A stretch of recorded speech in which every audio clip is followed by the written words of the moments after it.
They didn't play by the rules and still made it to the top. This is where the real stories live, raw, bold, and unapologetic. These are real women, real stories, unfiltered success. Welcome to Next to None. Well, welcome everyone to the next episode of Next to None, and I am super excited to have with me today Dr. Shiloh. Everyone say hello to Dr. Shiloh, and Dr. Shiloh, tell us a little bit about yourself.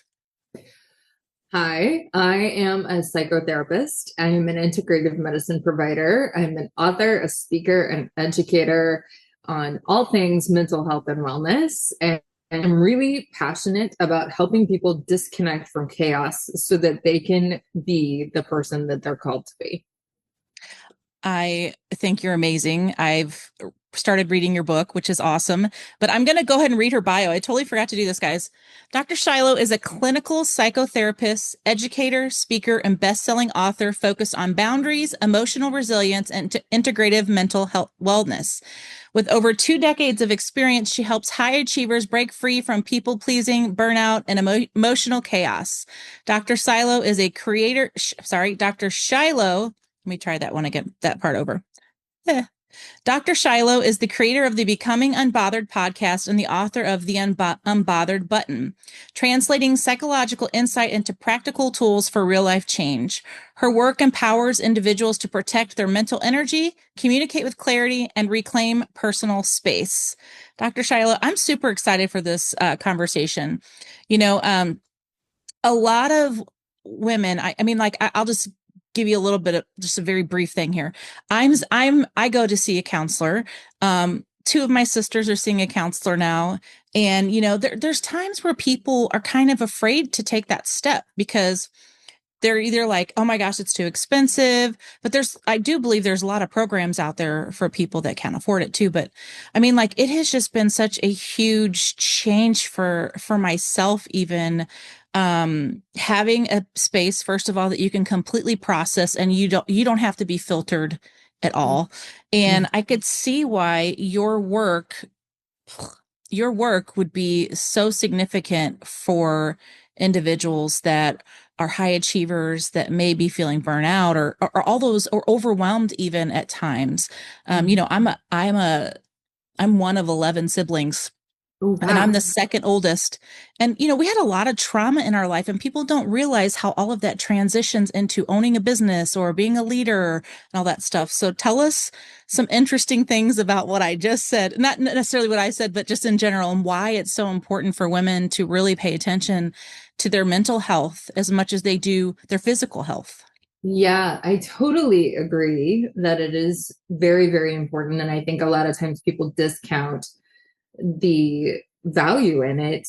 I just had that conversation this morning. I teach clinical psychology at Logan University. So future doctors of chiropractic, I'm teaching them all the understandings of how mental health works so that they can be better with their patients. And we had this same discussion in class today, because at the end of every class, I say, you can ask me anything. And somebody asked, okay, do you think that all health professionals need to see a counselor, or how do we compartmentalize and how do we leave work at work and that kind of stuff? And I will say the same thing to you that I said to them.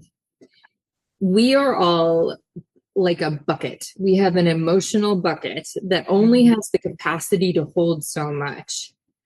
And if we don't find a healthy place, whether it's a counselor or a trusted friend or a pastor or someone that we can go to empty that bucket, the bucket starts to overflow. And when it overflows, it's mayhem for everyone around it. There's no rhyme or reason to it. If you're standing close, you're going to get wet.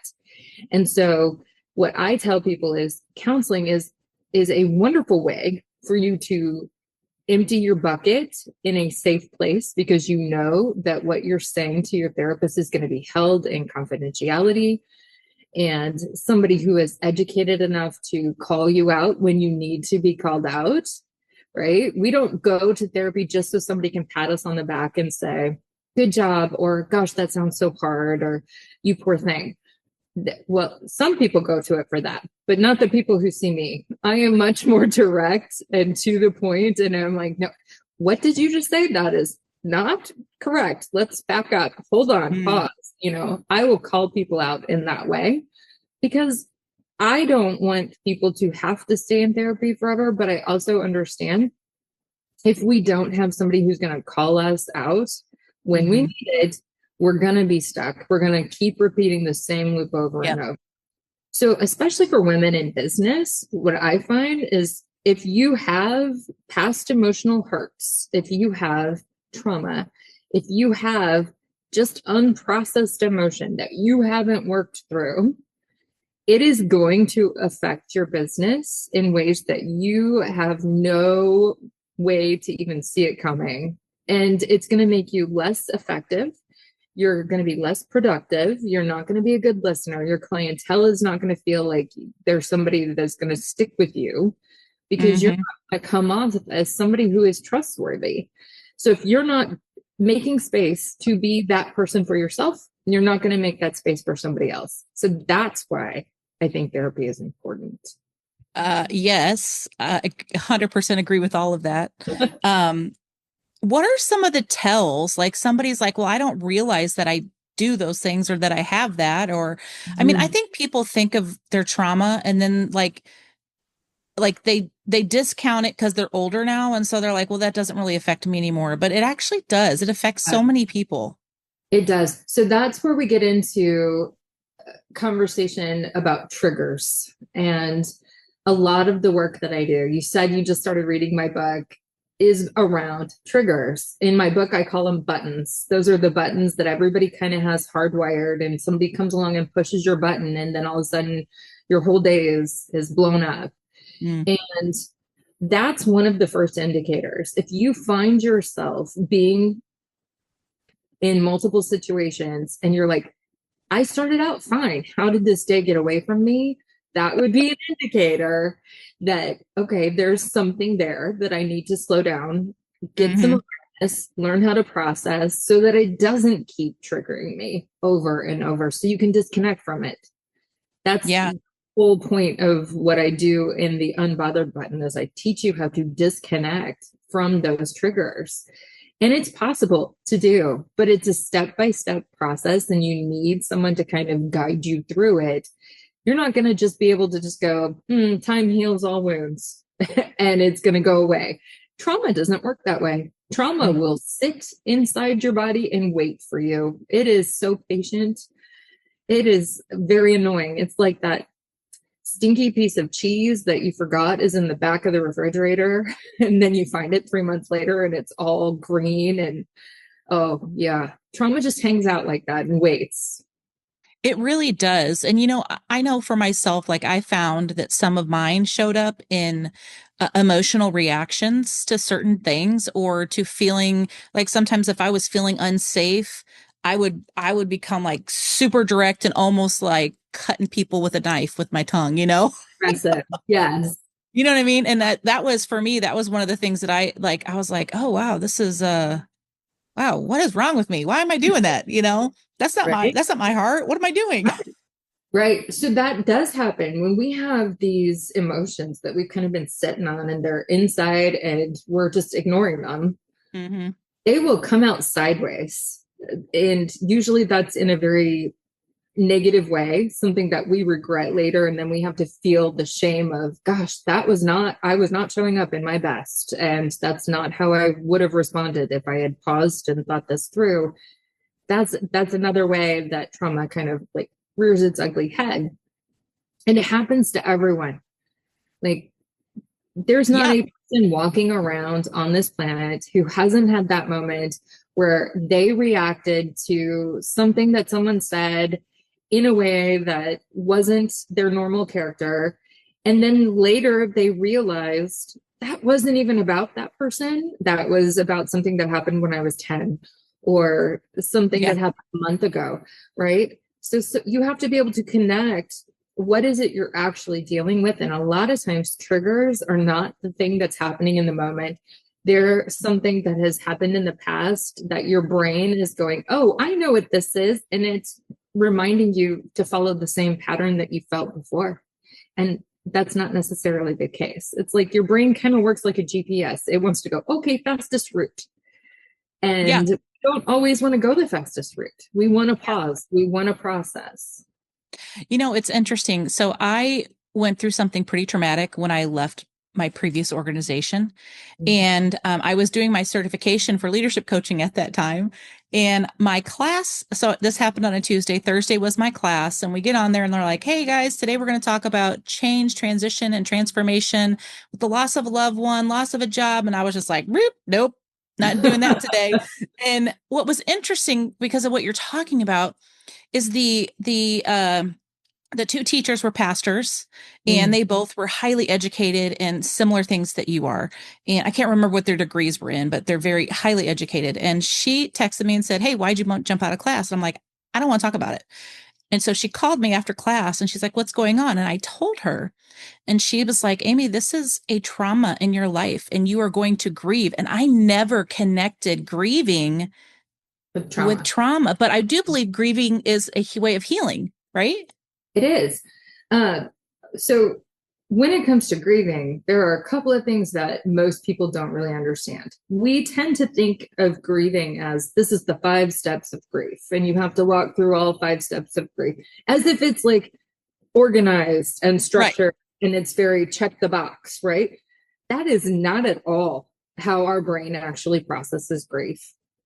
Our brain actually does it more kind of like, think of like an old spoke wheel from like a covered wagon, right? And in the middle is acceptance. And then all those other feelings are out here on the sides on all the spokes. And you can bounce back and forth. You can go side to side. It's a wheel, and it's not a process that you just work through once and you're done. It's a continuous process. There's no one size fits all timeline for it. You can have something hit you 5 years down the road and put you right back into that circle again. And I think we just have those misconceptions about grief. Grief is messy, but grief is part of our intellectual processing of emotion.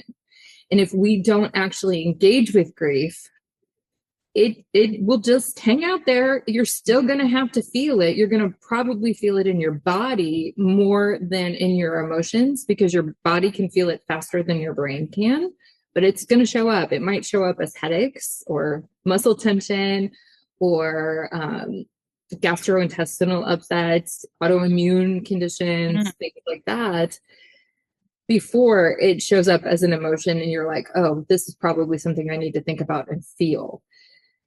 But grief and trauma go hand in hand, because trauma, one of the best things that I had a professor ever say was that trauma is your body's internal alarm system going off to something happening against your permission, against your will.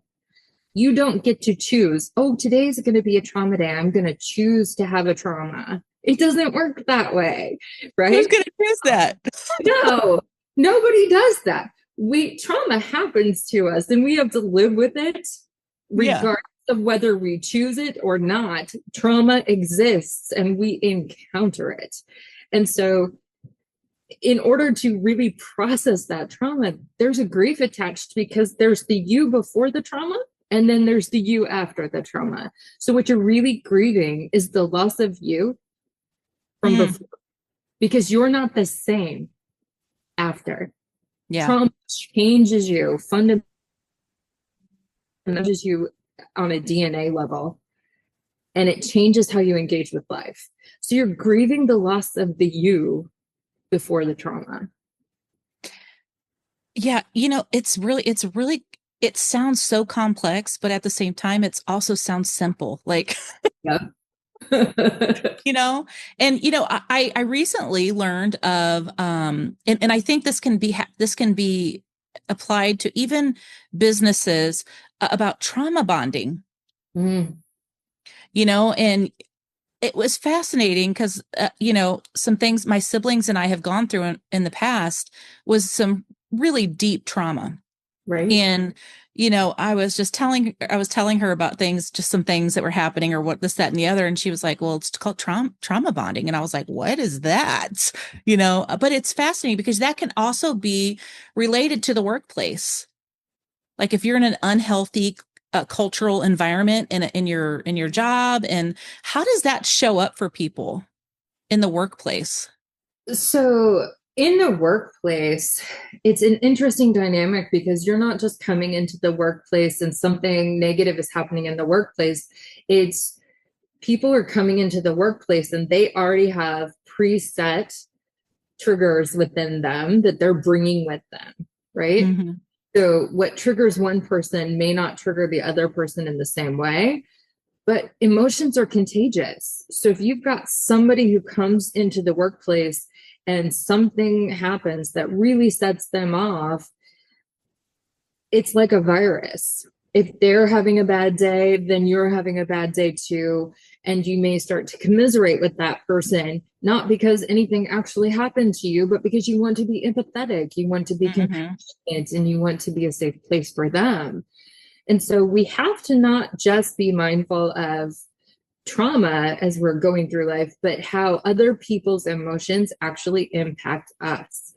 It's a virus, it spreads like a virus.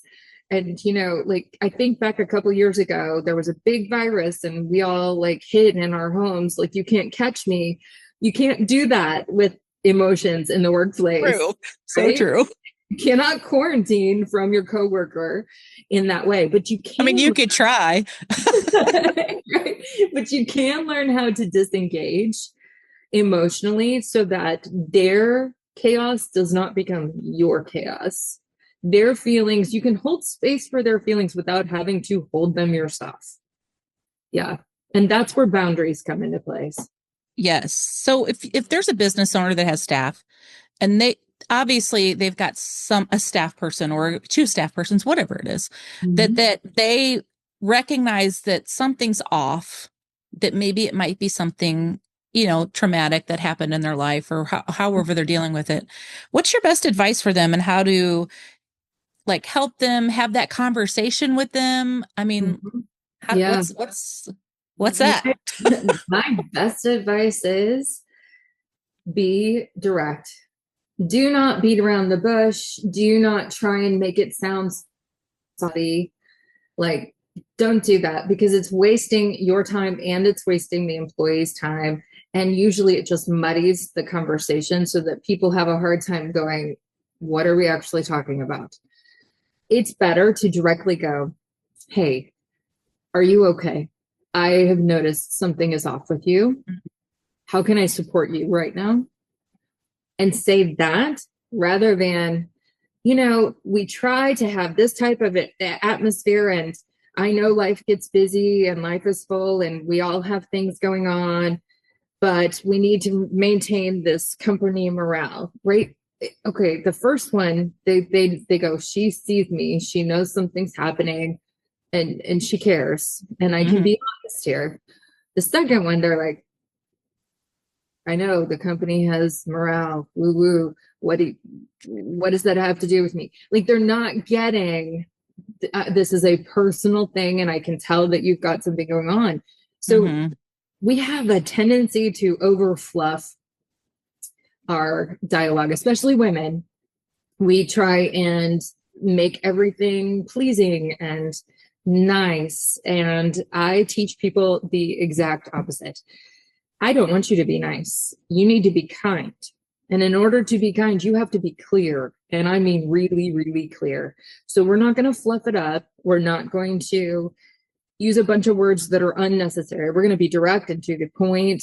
And we're not going to repeat ourselves 20,000 times. We're going to say it once and then we're going to leave it there. Yeah. That's so good. I had an executive once that I was not allowed to use the word why. Oh, And hmm. when I would say, hey, can you help me understand? Or I could say something like, hey, why are we doing it this way? That's not how you need to ask that question. Okay, well, how do you want me to ask that question? How did you come to that? And I was like,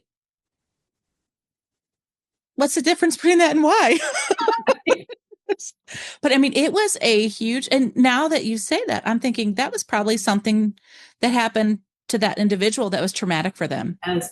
So I would say in that case, somebody asking why provoked that person and they felt uneasy because previously that had been something that they got punished for. Yes. And so in that case, they were saying, my boundary is this. And it had nothing to do with you. And It's it just had weird. everything to do with them. But that's what people need to understand. Boundaries really aren't about the other person. They're about you and what you need for emotional safety. Right. It's like your boundary doesn't have to make sense to someone. Well, It's right. a reason. But wouldn't it be prudent? Like if I was leading a team of people and I didn't want them asking me why, I Mm, could say, hey, listen, I really struggle with the word why. If you could, I would love, and I would have been like, sure, no problem. right. So that's where we get into the difference between a boundary and a barrier. And they're not the Mm, same. So a boundary, you do communicate. This is my boundary, and I really need you to do it from this angle. And it's about you. So you're saying, I need this, right? sure. A barrier is an unspoken rule that you have that nobody knows why it exists and it keeps people out. It's a protective measure. Right? Yes. So in Yes. this case, you had an executive who was using a barrier, thinking it was a boundary, when really a boundary was, I am uncomfortable with the question why. Now he doesn't have to explain, or she doesn't have Right. to explain why she's uncomfortable. She just needs to say, I'm uncomfortable with the question why. I would much prefer you to ask me in this way. If Yeah. you would like a response from me, ask me in this way. That would be the best way to say that, Do you think a right? lot of leaders they struggle with transparency? I do. I think that goes back to deep-seated fear and insecurity. And I Hmm. think they are so worried that if they do something that makes them look um, ill-equipped, right? Or that maybe they're making a bad decision, that people will judge them for it. And it usually just goes back to they didn't feel safe to make mistakes growing up, right? Yeah. And so now they struggle to be transparent because they don't want everyone questioning their judgment on 10,000 things. Yeah. Unless you're somebody like me, I don't care. People can question me all day long. They'll get the same answer from me because I have thought through why I have what I have and how I got here and what I'm looking for going forward. But I think that that matters, especially if you are managing a team of people. They need to know that you are authentic, that you are coming at it from a well thought out place, because that builds trust and character, not just Hmm. for you and them, but for the entire organization. They don't feel like they're operating on shifting sand. They feel like everything is stable. So I think it would help if leaders were more transparent, were more authentic. But I think that authenticity and transparency, they feel scary. Yeah. I'm a pretty direct person. I don't know if you've noticed that. Yeah. Same. And I think that there was a time where I didn't have a line of transparency. I could Yeah. just I would just tell you anything and everything. It didn't matter. I wasn't I just was very open. And there was a time where I had to learn how the line of transparency was here. I really shouldn't go past it because not everybody can handle Yeah. all of Amy. So when I teach people like finding the line, I like to use a framework where I tell people not everyone gets the same level of access to you. Hmm. So I'm not as transparent with everyone as I am with my core group of people. The way I have you imagine that is think like a concert. So let's say you go to a big concert. I'm not a Taylor Swift girl, but she had like the big Eras tour, right?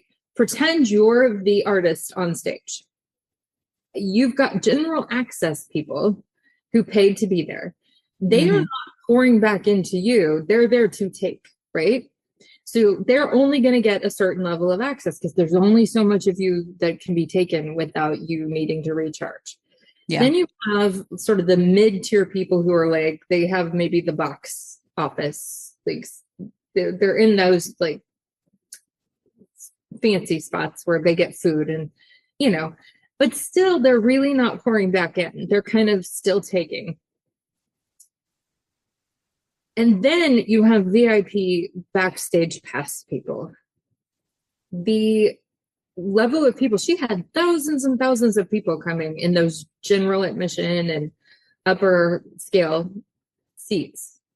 But the amount of people that get backstage access is significantly smaller.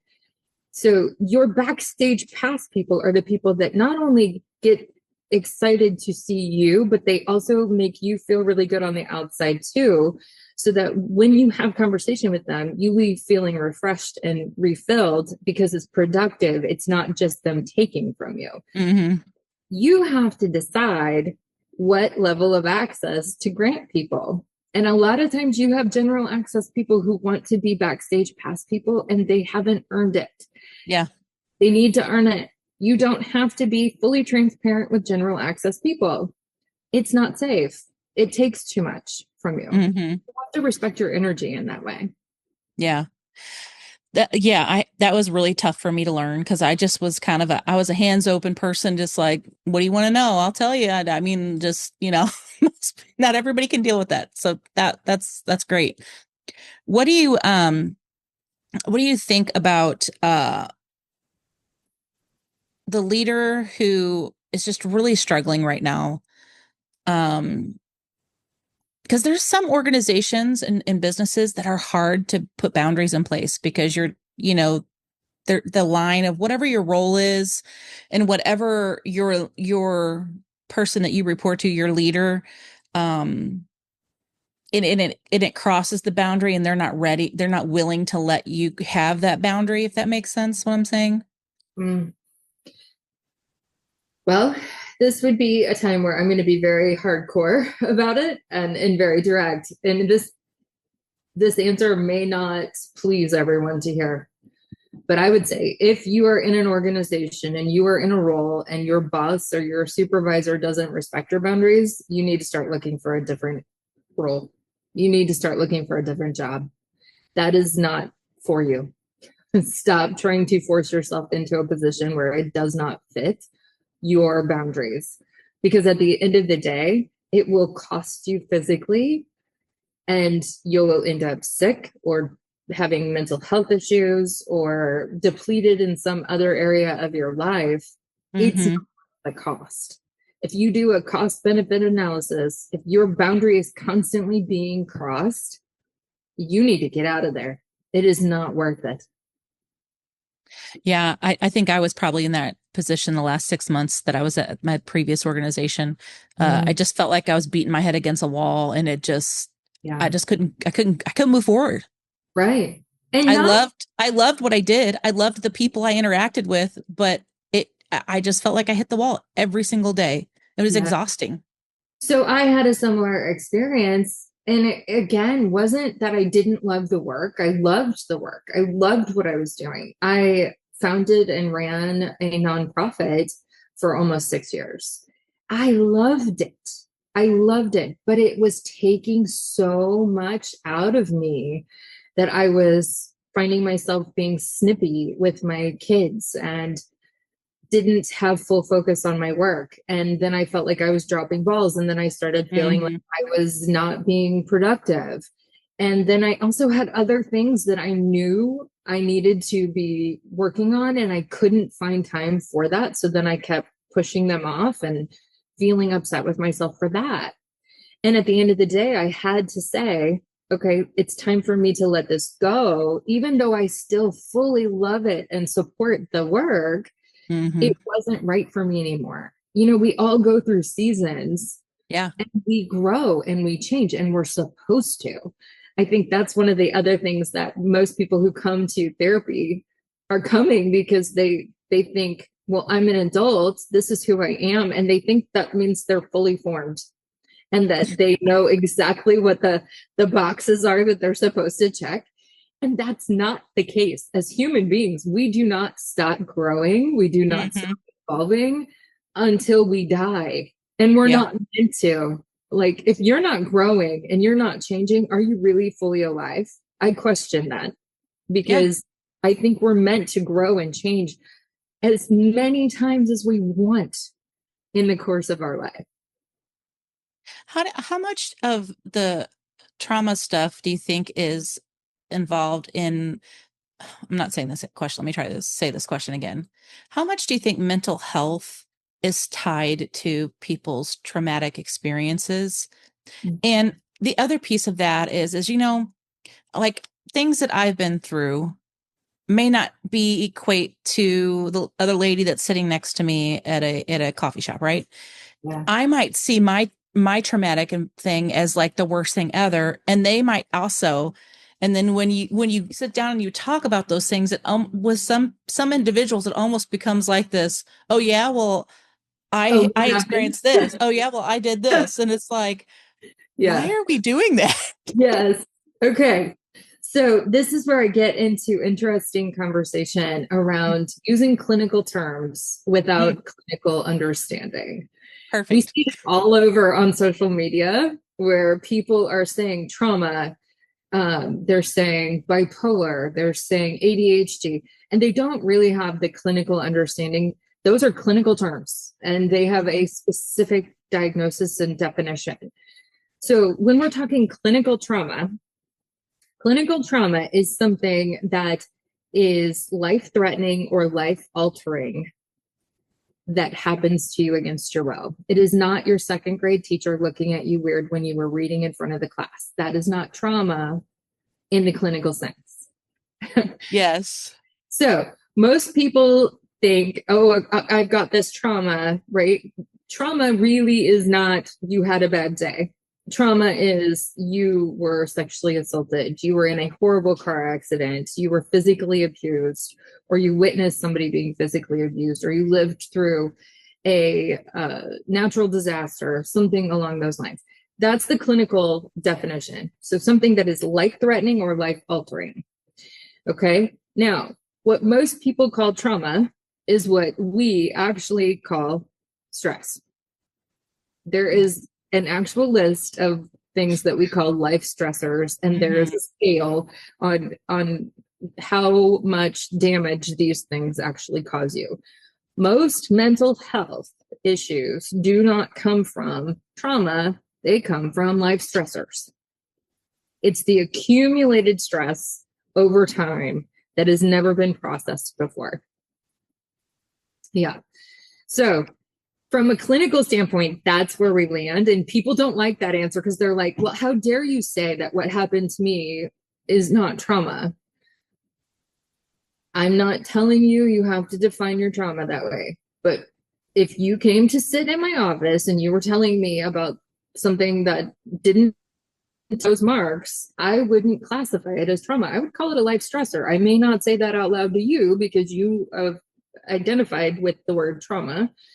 And, you know, unfortunately, what I see is a lot of people wear that as a badge of honor or like they fall into that victim mindset. And I think that's a trap, right? We shouldn't be labeling ourselves as I'm a trauma survivor or, like I have X diagnosis. It's not my Hmm. fault. It's my ADHD. I hear that one all the time. And I'm like, stop it. Yeah, it is your fault. We can do better. Come on.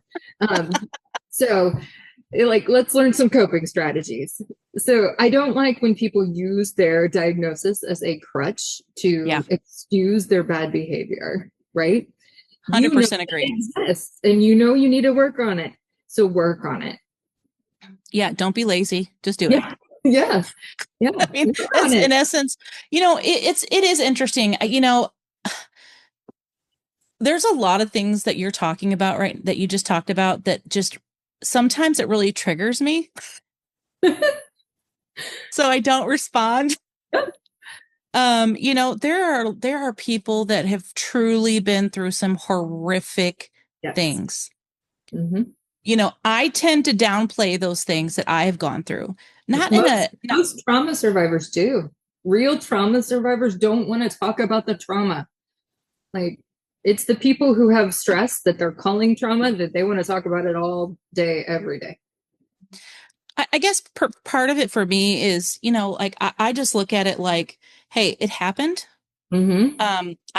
I've dealt with and I continue to deal with it, Yeah, but I'm not going to let it control my life.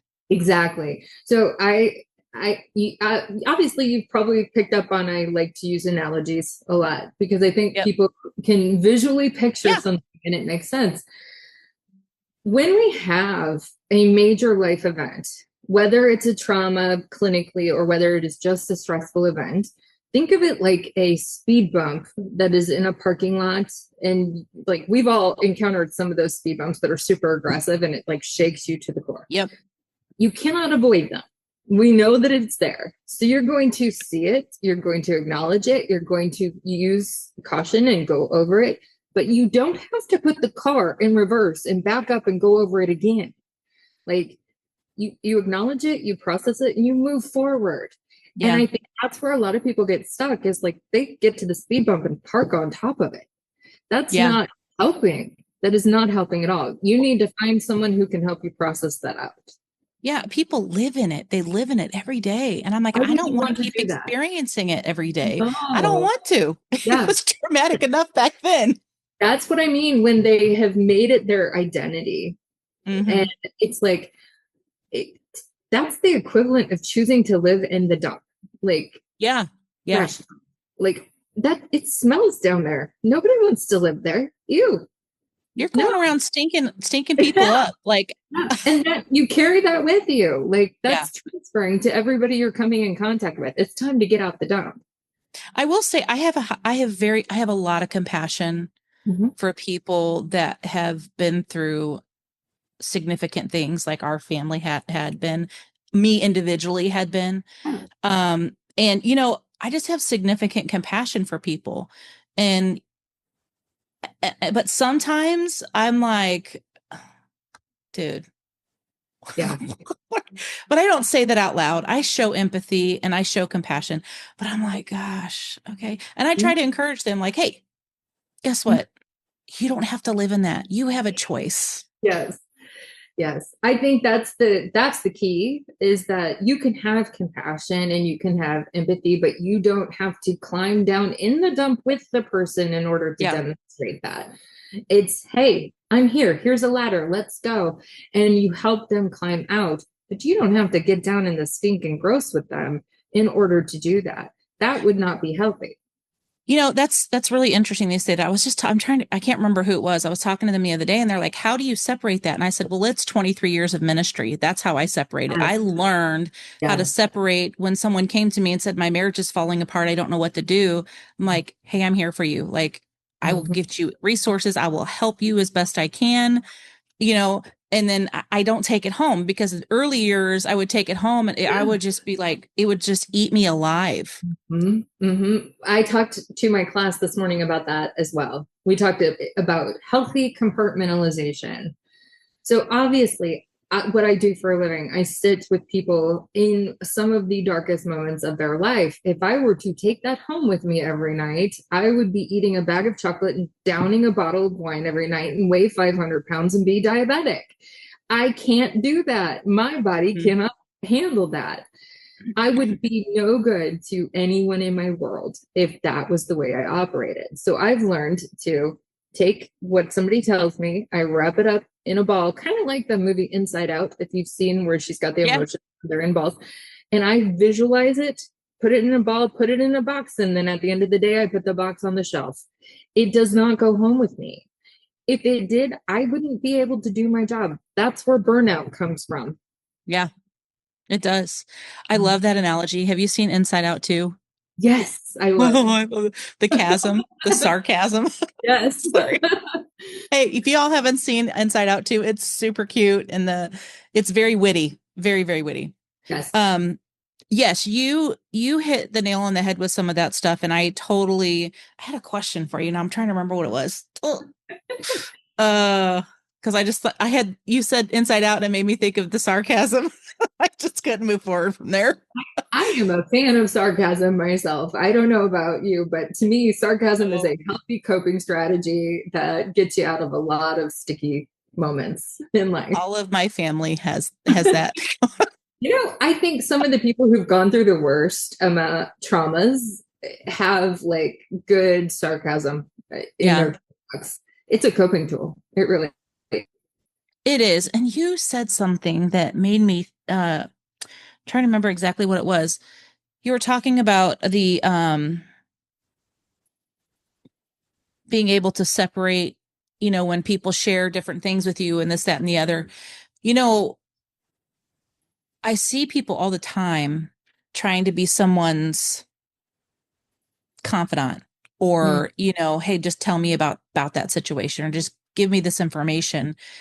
What would you say to that person? Like that I personally have told people before, like, hey, unless you feel like you can separate that for yourself, don't do it. yeah.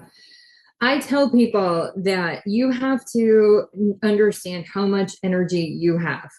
And one of the best analogies for that is called spoon theory. Have you heard of spoon theory? No, but I want to hear it. All right. So think of like in your kitchen at home, there's a drawer and you have X amount of spoons in the day. And those spoons are representative of the amount of emotional energy you have to give out throughout the day. Hmm. If you are like me, like I have 5 kids and 3 grandkids and like full life, lots of people coming and going all the time. How many times do I open that drawer and there are no spoons and I'm like trying to eat ice cream with a fork, right? Because it's just, I'm out of spoons. So your emotions act in that same way. You have, let's say, 10 spoons every day that you can give out. If you give 2 to this person and 2 to this person and 2 to this person and 2 Hmm. to this person, by the end of the day, you're out of spoons. And what most people do is they borrow from the next day's spoons, right? But eventually, there's nothing left to borrow. Like you have borrowed so many that you are in a deficit. There's nothing Yeah. left. That's what I tell people. Start thinking about it from an energetic perspective. Are you doing enough self-care, like to put enough spoons back in the drawer Hmm. so that you have something to give? If you're not, you have nothing to give that person. And it is okay to say, I care about you, but I don't have the capacity to energetically hold you right now. That's okay. That is not being cold. That is actually being very clear and very kind, because if you tried to hold space for that person, they would be doing you harm. And most Yeah. people don't want to be causing you harm. Right. Right. It's your job to let them know, my fuel tank is empty. I don't have that for you. So that's what I tell people. If you don't have a full fuel tank, stop giving it out to someone else. Great. This is a great segue. Let's talk about energy management for leaders. I know, Okay. like, there are some days, like last week, I did a strategic planning day. I literally, Monday through Friday, I had back to back meetings. And one of those days was a full day of strategic planning. Friday night hit, and I was like dead, Yeah. dead. Now, that's not usual. I'm usually really good about making sure my schedule is not like that because that just I know how I am. I know how much I have to Mhm. give. And the other thing is in meeting with people, the energy when you're in a meeting, like I tend to just give everything, like just give everything in the conversation. But I'm finding this is part of the reason I got out of a lot of networking is because I was being drained before I even did any work. Um, Yeah. but Yeah. anyway, let's talk about energy management. Yeah. Okay, so you can't talk about energy management without understanding different personality types. So some people are extroverts. Mhm. They light up when they are with other people, and the more people, the better they light up. They are just excited about life and being around other people and sharing it. Then there are like extroverted introverts. These are people who are like that most of the time, but sometimes every once in a while, they just need a day to themselves. Or we have the introverted extroverts. Those people are more the opposite. They are like, they prefer to be alone, work on their own. And then once in a while, Maybe once every 6 months, they crave like actual group activities, right? And then you have people who are the absolute opposite extreme, far, far over here, true deep introverts. Hi, I'm that. Yeah. So, true deep introverts, I fully love being alone. I like my own company. I like my own thoughts. I like to do what I want to do, eat what I want to do on my schedule when I want to do it. I don't like engaging with networking. Like, that is about as much fun as a root canal for me. And because that's my personality, like I have to talk myself into it. It takes a lot out of me. Can I do it? Yes, because I'm intelligent and I have good communication skills and I know how to do it. Do I Mhm. enjoy it? No, never. Not even a little. Like there's no part of me that goes, "Ooh, yay! It's networking day." Oh no, no, hard pass. I've learned that you have to do it for business. So depending on what end of the spectrum you end up on, that's going to determine how much energy you actually have to give away as a leader. Because if you're an extroverted leader, you can network for days and never get tired or bored. If you are an introverted leader, you have to schedule in a way that, okay, if I have to go to this networking meeting, I'm only going to schedule that. And then the rest of the day is going to be all light because that is going to completely drain my battery and I have nothing left. So you have Yeah. to be really aware of who you are, what type of personality you have, what type of communication style you have.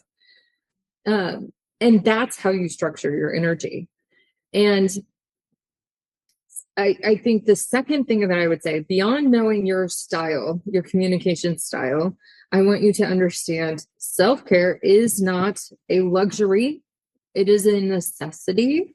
Hmm. It must be a priority. And I don't care if you're an extrovert or an introvert, we all need self care. It may look different depending on what type of personality you have, but you have to schedule that and put it on your calendar. And it is an appointment. You cannot get out of it. It is a must. And that's the second part that I think most people miss. Yeah, it's so funny. I'll tell you a funny story. My husband is very introverted. He's the person that could spend like months in the woods by himself and be perfectly happy. Yes. Although he is married to a very extrovert. So he Yep. has, and he works. I mean, he's got a job at MasterCard, and he leads a team of people, and so he's learned how to. But he comes Yep. home and he's pretty dang tired, like just. But Uh, he threw me a birthday party. It might have been my 30th. I don't remember which one it was, but it was years ago. And he and my best friend like did all the things. It was kind of a surprise to me. And so I showed up at my house and I was like, oh my gosh, there's like 50 people in our house. This is crazy. I can't believe he did this. And then about 20 minutes in, my friend Diane goes, where's Mike? And I go, I don't know. I start walking around the house looking for him. He was in our bedroom upstairs reading a book. I love it. I do because I totally relate. I would Yeah. do the same thing. Like he had maxed out, he was done. He wanted to do it for you. He cared about you, but Yes. he did not have any spoons left. He was Yeah. done. He was Yeah. done. And and over the years I've learned that I wasn't mad. I was like, what are you doing? Yeah. The funny But thing is that as introverts, we tend to surround ourselves with extroverts because if we didn't, we wouldn't have friends because we would not go find them. We need yeah. experts to introduce us to people to be our friends. Like we get Hmm. drugged to things. That's how we engage with life. And that's fine. Like it's not a good or a bad and it's not a judgment. It's just that's our personality default. Yeah. I would be perfectly fine in a cabin with some books alone for a year and not have to engage with another human. I'd be okay with that. I I know would that's die. I would die. yeah. As a matter of fact, my youngest son is very introverted. My oldest son is very extroverted. So they're Yeah. polar opposites, and it shows up in all kinds of different ways. But when it's my husband and I sitting in the living room, and my youngest son, who's the introvert, I'm like, "Hey, babe, did you know?" Just there's sometimes where I keep peppering questions, and he starts to get irritated. I'm like, "What's wrong?" He goes, "I'm trying to watch this," and I'm like, "Oh, I'm sorry." Like, I think we should have a sign that just says, I'm very full right now. You don't have to fill the space. Like, Yeah.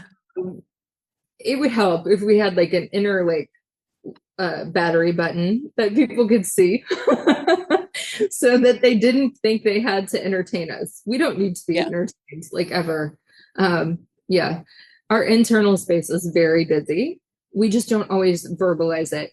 It's funny because I am an extreme introvert that chose a extroverted job. Yeah. Like I, I have to engage with people all day, every day. So when we think about like managing energy as a leader, I have gotten to the point where I structure my schedule knowing how I do Hmm. it. So I give myself most days a slower start. I know that I'm going to need to get up and move slowly. I hate to feel rushed. So I do better if I don't do that.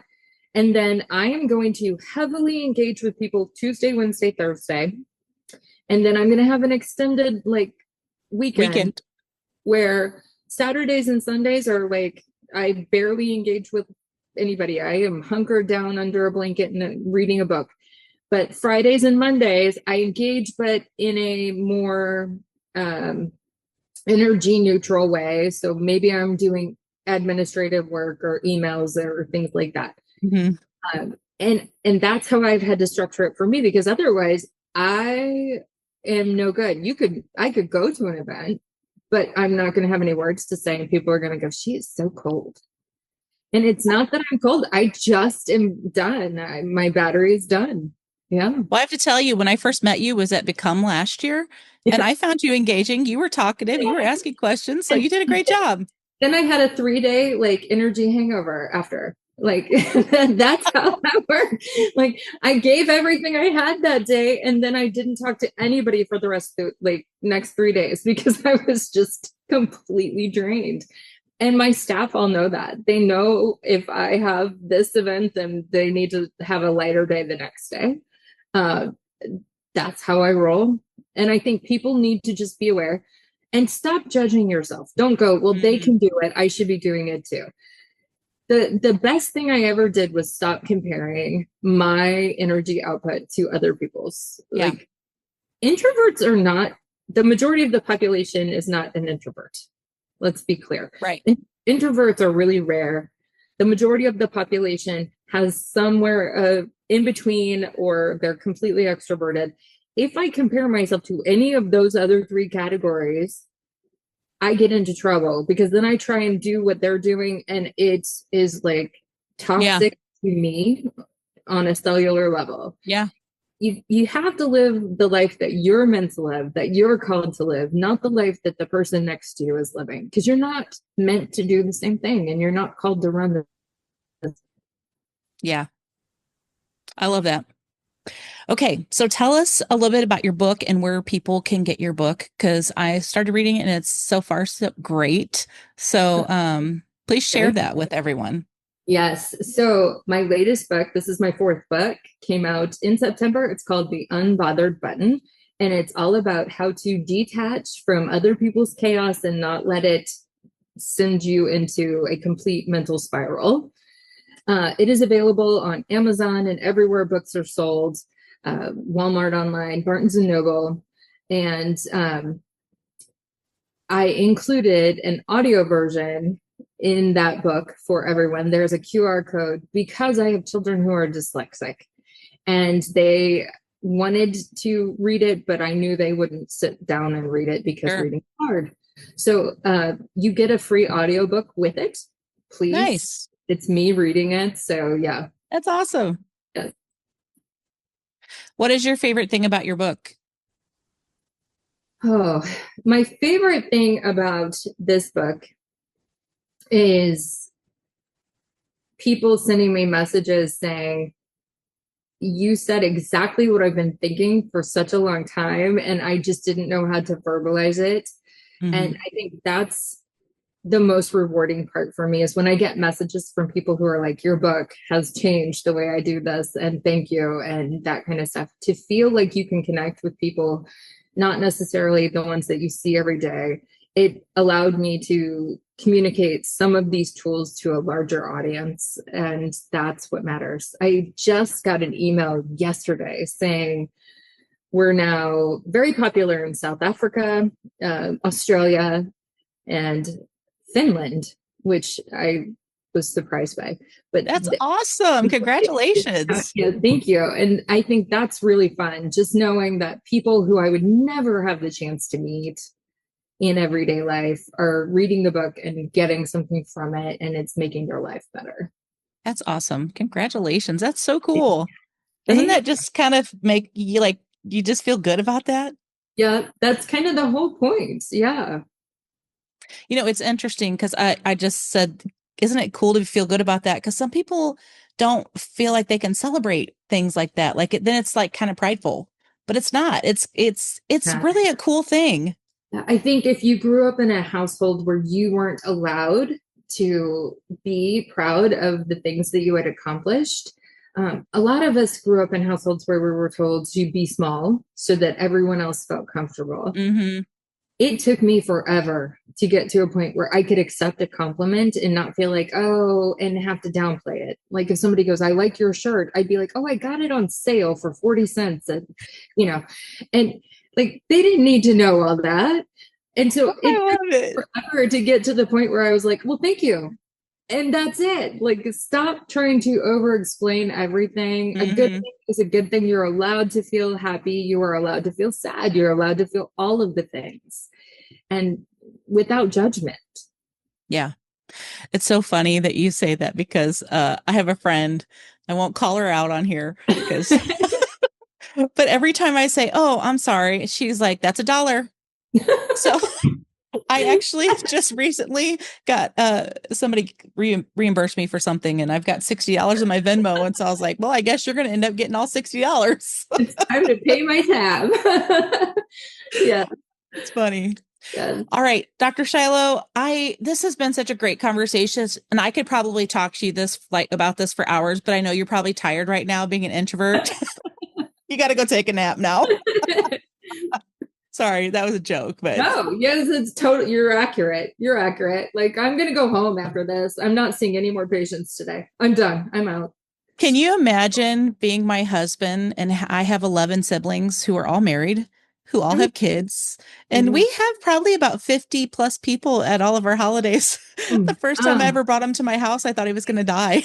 that makes me like uncomfortable just thinking about it. Yeah. Yeah. So I will pray for your husband. I mean, ooh, You that's know, a lot. he has learned to manage it though. I mean, like Yeah.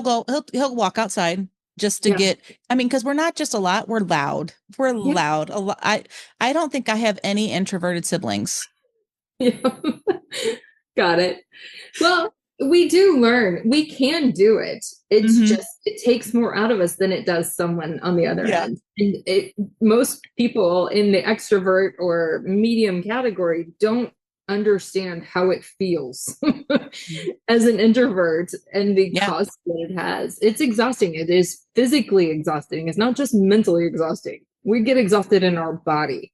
Yeah. Yeah. It's so interesting.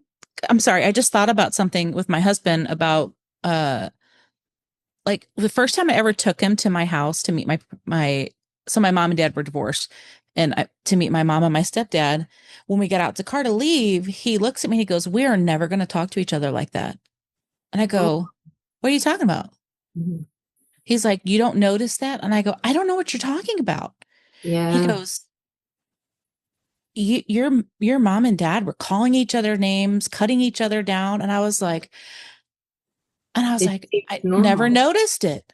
I had Yeah. never noticed it. But from that point forward, I was like, I'm not participating in that.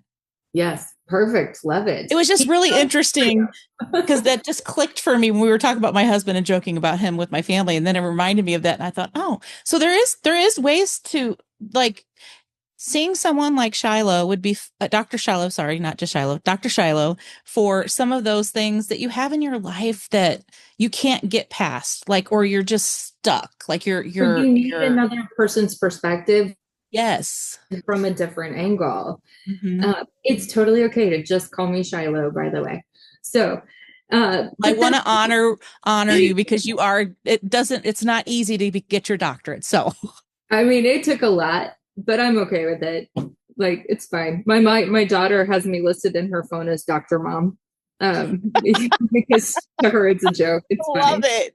Um, so it is important. Like we complement each other really, really well. But introverts see the world and see details that extroverts miss. And extroverts can help introverts engage with the world in ways that we wouldn't normally Yeah. do because it doesn't feel natural to us. We complement each other. Neither one is right or wrong. We're just Right. different. And they're both okay. I can't imagine being married to an extrovert. I just can't. I mean, Yeah. my husband, we've been married 21 years and he is like the perfect person for me and That's vice amazing. versa. Yay. I'm so glad. That's Yeah. awesome. Okay. Tell us all your socials Yeah. and we'll wrap this up. This has been a incredible interview. I've really enjoyed this conversation. Oh, I'm so glad. So you can find me at Dr. Shiloh Speaks on Instagram or at the Becoming Unbothered podcast. You can also find me on Facebook, Dr. Shiloh Workmeister, or through my website, drshilohspeaks.com. Unbothered, wait, becoming, sorry. I'm gonna The have to go listen to Becoming this. Unbothered podcast. Awesome. I'm gonna start listening to it. You'll see my face. If you are searching, my face will pop up. You'll go, that's the one. Yeah. Awesome. Well, thank you so much for being on the podcast. I am sure this is going to be extremely valuable to the women that are running businesses or those who are working in an organization. You had some really great, I like to call them nuggets today. And thank you so much. I really, really appreciate it. It's absolutely my pleasure. Thank you for having me. The Become Women Summit is for every woman who is achieving at a high level or who wants to achieve at a high level. Women who are serving in leadership roles, both in the corporate world and in business for themselves, can sometimes find themselves on an island, and they need the support of other women around them to validate their emotions and their aspirations and give them the confidence to grow. I invite you to attend this March 12th and 13th in St. Louis at the Renaissance Hotel at Lambert Airport. You can find more information about the Become Women Summit on our website.